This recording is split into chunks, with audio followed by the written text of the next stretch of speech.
برادر گرامی شهباز شریف، من شما را صمیمانه به جمهوری تاجیکستان خیر مقدم میگویم. از دیدار با شما خیلی شاد هستم. بار دیگر من شما را صدقاً برای انتخاب گردیدن به مسند عالی سروزیر جمهوری اسلامی پاکستان تبریک و تهنیت میگویم. شما را بار دیگر در جمهوری تاجیکستان خوش آمدید میگویم.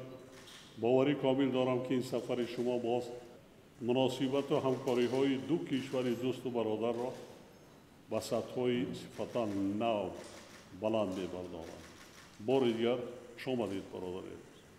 تشکر زیاد برادر عزیز من پرزیدنت امامعلی رحمان. من خیلی خرسند هستم که در اینجا حضور دارم در یک کشور خیلی زیبای تاجیکستان و علال خصوص در شهر دوشنبه